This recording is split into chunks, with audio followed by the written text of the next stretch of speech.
মেয়েকে বিয়ে দিয়েছি গত মাসে, একমাত্র মেয়ে। ছেলেটা এখনো ছোট, কলেজে পড়ে। আজ মেয়ের বাসা থেকে দাওয়াত এসেছে, ইফতারের দাওয়াত। কাল রাতেই মেয়েকে ফোন দিয়ে জিজ্ঞাসা করলাম, তোর কি কি খেতে ইচ্ছা করছে মা, তোর জন্য কি কি আনবো। মেয়ে আমার অনেক লম্বা একটা লিস্ট করে মেসেঞ্জারে পাঠালো, কিন্তু লিস্টের কোথাও মেয়ের পছন্দের কোনো খাবার দেখলাম না। তখন আমি আমার মিসেসকে বললাম, মেয়ে তো বাসায় থাকতে জীবনেও মিষ্টি খায়নি, তাহলে এখানে আজ 4 পদের মিষ্টি আনতে বললো কেন? ফলও তো কখনো জোর করে খাওয়াতে পারি নাই, তবুও এখানে 6 পদের ফলের নাম লিখে দিয়েছে। আবার লিখে দিয়েছে 10 কেজি দেশি গরুর দুধ, 8টা দেশি মুরগি। এগুলো তো তাকে বাসায় থাকতে কখনো জোর করে খাওয়াতে পারতাম না। 1 মাসের মধ্যে মেয়ের রুচি এত বদলে গেছে।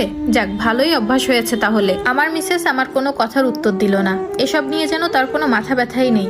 যাই হোক, সকাল সকাল বাজারে গিয়ে দেশি মোরগ আনলাম, আর আগের রাতে একজনকে বলে দিয়েছিলাম দেশি গরুর দুধ আনতে, সেও নিয়ে এসেছে। আর যাওয়ার পথে ফল মিষ্টিগুলো নিয়ে যাব। আমার বাসা থেকে মেয়ের বাসায় যেতে বড় জোর আধা ঘন্টা সময় লাগে।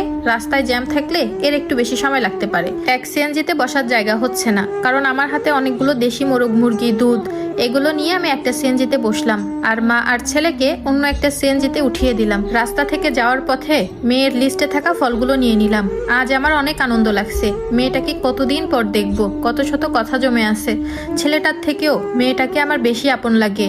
ও হওয়ার সময় বারবার আল্লাহকে বলতাম, আল্লাহ আমাকে একটা জান্নাত দিন। অবশেষে আমার মেয়ে আমার ঘরে আসলো, ওর নামও রেখেছি আমি জান্নাত। মেয়ের বাসায় যেয়ে নক করতেই বেআই সাহেব দরজা খুলে দিল। একে একে সবাই আসলো আমাদের স্বাগতম জানাতে, কিন্তু মেয়েটা এলো না। যা যা এনেছি সব তাদের হাতে তুলে দিচ্ছিলাম, কিন্তু কারো মুখে তেমন কোনো আনন্দ দেখলাম না। আমরা বসার পরেই মেয়েটা আমার দৌড়ে এলো। দৌড়ে এসে হেসে দিয়ে বলল, আব্বা তুমি আগের থেকে অনেক শুকিয়ে গেছো। আমি উঠে দাঁড়িয়ে মেয়েটাকে যেই জড়িয়ে ধরতে গেলাম, তখন মেয়েটা বলল, আব্বা আমার গায়ে অনেক ঘাম, তুমি ফ্যানের নিচেই বসো, আমি চুলায় রান্না রেখে এসেছি, আমি এখন যাই। এই বলে তার মা আর ভাইয়ের সাথে কুশল বিনিময় করে সে চলে গেল। আমাদের সাথে ড্রয়িং রুমে বসেছিল মেয়ের শ্বশুর, শাশুড়ি, ননদ, দেবর, জামাই। আমার অনেক পানির পিপাসা লেগেছে, কিন্তু রোজা রেখেছি, তাই পানি খাওয়া সম্ভব না। বেআই সাহেব আমাকে দেখে বললেন, আপনার হয়তোবা অনেক গরম লাগছে, আমার রুমে এসে বসেন। আমার রুমে এসি লাগানো। রুমে আসার পর দেখি এসিতেও ঠান্ডা হচ্ছিল না, আর ওদিকে আমার মেয়েটা এত গরমে রোজা রেখেও একা হাতে সবার জন্য রান্না করছে। তাকে হেল্প করার মতো কেউ নেই। আসরের নামাজ পড়তে যখন সবাই অন্য রুমে চলে গেল, তখন মেয়েটা আমার কাছে এসে বলল, আব্বা তোমাকে না বলেছিলাম 4 পদের মিষ্টি আনতে, তুমি এখানে 2 পদের মিষ্টি এনেছো কেন? আর মুরগিগুলোও তো বেশ ছোট, তরমুজটাও অনেক ছোট। কথাগুলো শুনেই আমার মনটা অনেক খারাপ হয়ে গেল। এদিকে আমার স্ত্রী কথাগুলো বেশ স্বাভাবিকভাবেই শুনলো। জামাই ঘরে ঢুকতেই মেয়েটা আবার আমার রান্নাঘরে চলে গেল। এই মেয়েটার জন্য আমি জীবনে কত কষ্ট করেছি। সবার আগে বাসায় ওর রুমে আমি এসি লাগিয়েছি, কিন্তু মেয়েটা আজকে মাথার ঘাম পায়ে ফেলে সবার জন্য রান্না করছে।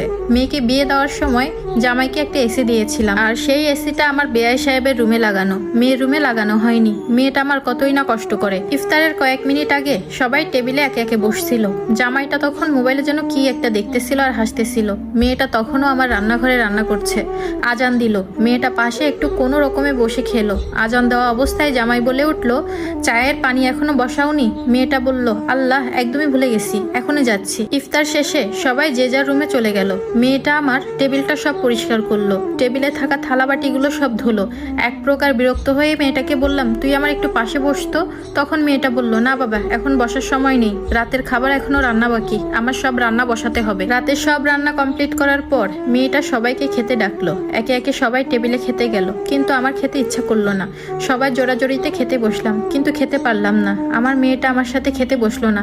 সে বলল সবার পরে খাবে। হঠাৎ খেয়াল করলাম আমার মেয়ের হাতে তেলের ছিটা পড়ে অনেকগুলো দাগ পড়ে ফুসকা পড়েছে। এসব সহ্য করতে না পেরে তাড়াতাড়ি বাসায় চলে আসলাম। বাসায় এসে রাগ আর কন্ট্রোল করতে পারলাম না। তাড়াতাড়ি আমার মিসেসকে ডেকে বললাম, কালকেই আমি আমার মেয়েকে নিয়ে আসবো। দেখেছো 1 মাসের মাথায় আমার মেয়েটার অবস্থা কি করেছে।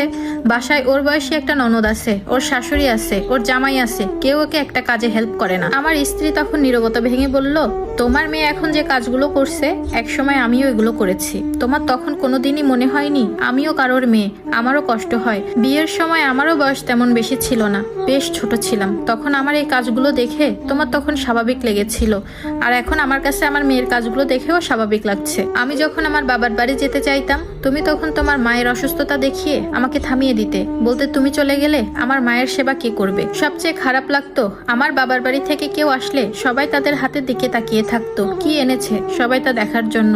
নিজের কোনো পছন্দের খাবার খাইনি কতদিন, এরপর তো ভুলেই গেলাম কি আমার পছন্দ। আস্তে আস্তে ধরেই নিলাম এটাই শ্বশুর বাড়ি। আজ বহু বছর পর আমার মিসেসের মুখে এমন কথা শোনার পর আমার আর গলা থেকে কোনো কথা বের হচ্ছে না।